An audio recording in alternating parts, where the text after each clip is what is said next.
We make many different types of chocolate. We deposit chips and wafers in large 10-pound bars. Our chocolate is for fine dining. We have a whole line of products for chefs. The company is over 155 years now. We're the oldest continuously run family business in the United States. The cocoa bean, that's our hero, and that's the thing that we try and show off the best we possibly can. This is our bean room. We have beans from all over the world, from Peru, from Colombia, from Ecuador, Trinidad, West Africa. I mean, this is the key to the business. Miguel's going to cut the bags. We'll go into the hopper, which is below ground. Then they'll go from that with a bucket elevator into the bean cleaning area. Cacao comes from tropical rainforest type areas. Cacao is the seed of that fruit. They scoop out the seeds with the pulp on it, the very sweet pulp. The seed itself doesn't have much flavor. It's kind of bitter. It's fermented and dried, and that's really developing a lot of flavors. We test our product every time it goes through a process. A finished piece of chocolate's probably been tested 72 times. We're one of the first chocolate companies to have our own micro lab. We get these samples in. They're either samples that we're wanting to assess for flavor. They could be samples from a particular type of fermentation that we want to assess. And Emily is one of our expert tasters. Every day around 11, we do taste testing. That will include everything from the cocoa butters that we get in, the chocolate liquor that we produce. So everything from beginning to end, we will taste, making sure that everything is up to our standards. Come on, you gotta be strong to do that. In this kind of a test, we can tell what the fermentation level is. We can tell if there's mold. This is a key part of giving you an indication of what the flavor is going to be.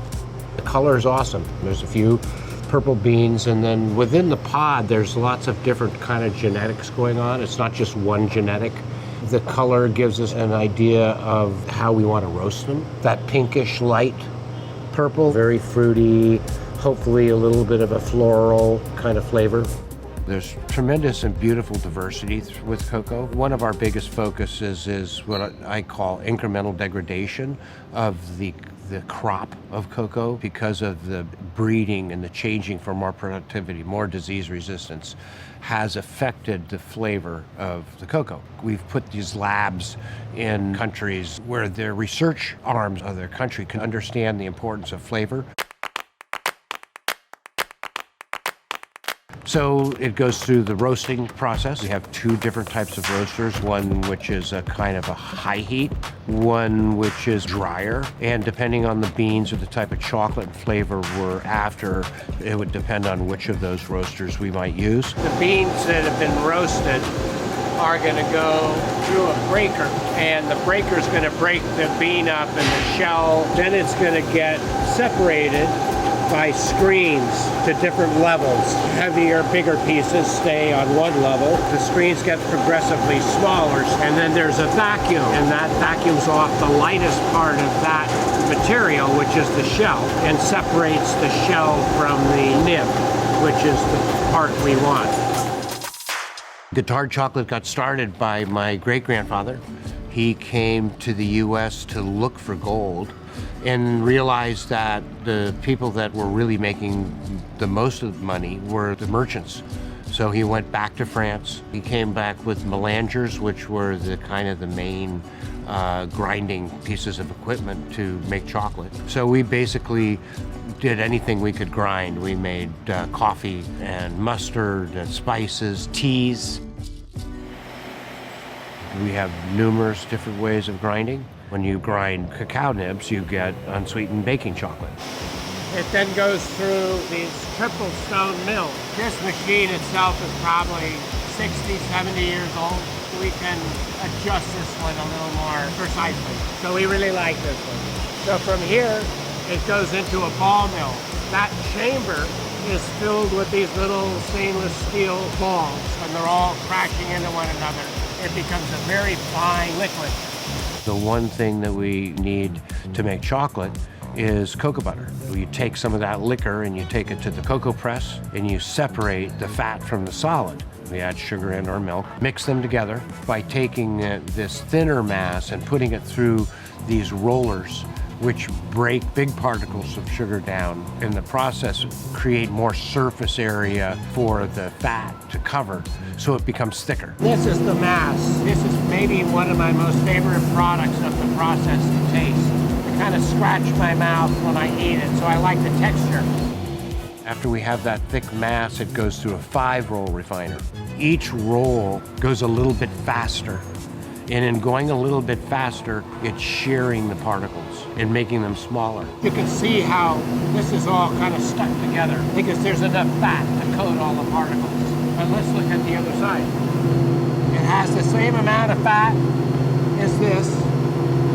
It's just that the particles are much smaller now. It's all about the smoothness of the product. And then it goes into the conch.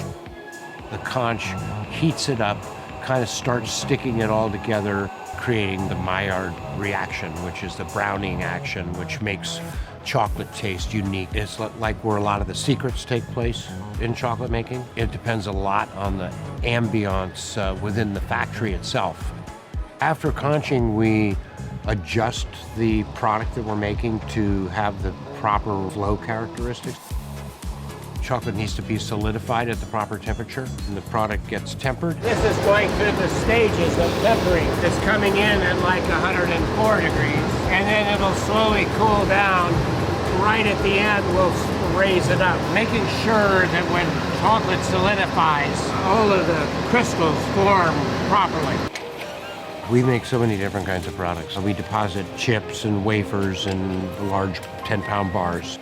The products we sell for consumers are focused in the baking area, but we have a whole line of products that we make for the chefs, called the Etienne line, and restaurants that's super high-end. Places like Spago, Gramercy Tavern, Father's Office, Nightbird, just a whole bunch of kind of new wave and old-style classic restaurants.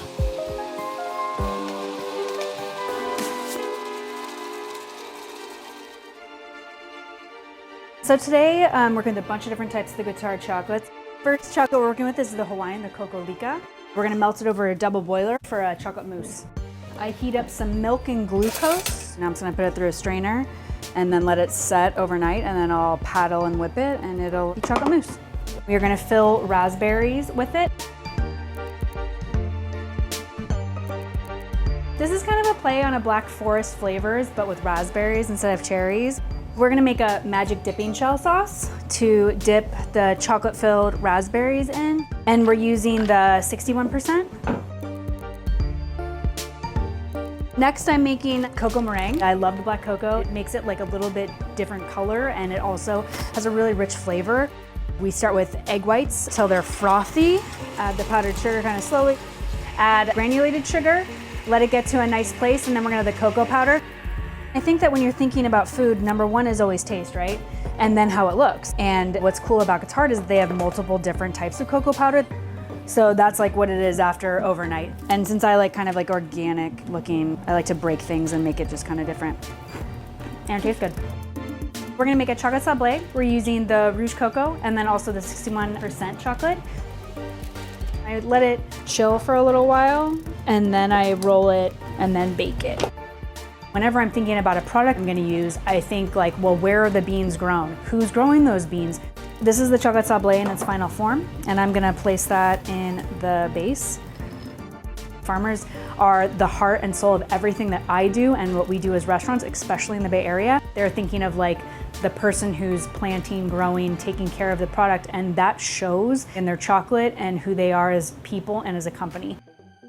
I love what chefs do with chocolate, how they apply it. We try and create things that punch through in regards to the personality of what our product is. It all starts with a really great product and then making sure that each step is done to the parameters that are required for that particular product.